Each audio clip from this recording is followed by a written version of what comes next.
अरावली मामले में supreme court ने 20 नवंबर के अपने ही फैसले पर रोक लगा दी है। सुप्रीम कोर्ट ने केंद्र सरकार और राज्य सरकारों को नोटिस जारी कर जवाब मांगा है। दिल्ली, हरियाणा, राजस्थान सहित अन्य राज्यों से जवाब मांगा गया है। 21 जनवरी को अगली सुनवाई होगी। सुप्रीम कोर्ट ने 20 नवंबर को केंद्रीय पर्यावरण मंत्रालय की समिति द्वारा सुझाई गई परिभाषा को स्वीकार किया था। इसके मुताबिक केवल 100 मीटर या उससे अधिक ऊंचाई वाली पहाड़ियों को ही अरावली रेंज का हिस्सा माना जाएगा। अरावली क्षेत्र में खनन पर सुप्रीम कोर्ट ने रोक लगा दी है। इस पर केंद्रीय मंत्री भूपेंद्र यादव ने कहा कि मैं अरावली रेंज से जुड़े अपने आदेश पर रोक लगाने और मुद्दों का अध्ययन करने के लिए एक नई कमेटी बनाने की सुप्रीम कोर्ट के निर्देशों का स्वागत करता हूं। हम अरावली रेंज की सुरक्षा और बहाली में MoEFCC से मांगी गई सभी सहायता देने के लिए प्रतिबद्ध हैं। अभी की स्थिति के अनुसार नए माइनिंग लीज या पुराने माइनिंग लीज के रिन्यूअल के संबंध में माइनिंग पर पूरी तरह से रोक जारी है।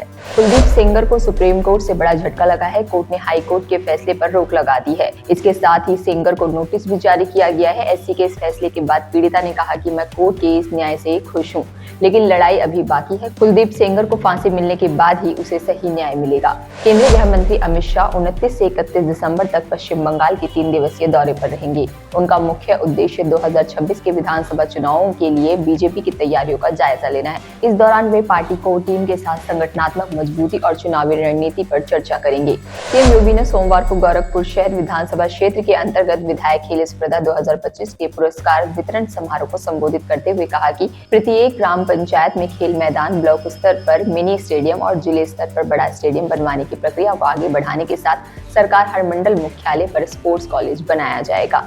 दिल्ली में आवारा कुत्तों की गिनती के लिए शिक्षकों की तैनाती पर हंगामा मचने के बाद सरकार ने इस पर अपना रुख साफ किया है। दिल्ली सरकार ने इस तरह की खबरों को खारिज कर दिया है। सरकार से जुड़े सूत्रों ने स्पष्ट कर दिया है कि कोई आदेश जारी नहीं किया गया है और न ही शिक्षकों को आवारा कुत्तों की गिनती का जिम्मा सौंपा गया है। हरियाणा सरकार ने सिविल सेवा परीक्षा के नियमों में बदलाव किया है। अब मुख्य लिखित परीक्षा में 4 की बजाय 6 प्रश्न पत्र होंगे। कुल 600 अंकों के इनमें अंग्रेजी, हिंदी और 4 सामान्य अध्ययन के पेपर शामिल है। व्यक्तित्व परीक्षा 75 अंकों की होगी। मुख्य सचिव अनुराग रस्तोगी ने अधिसूचना जारी की है।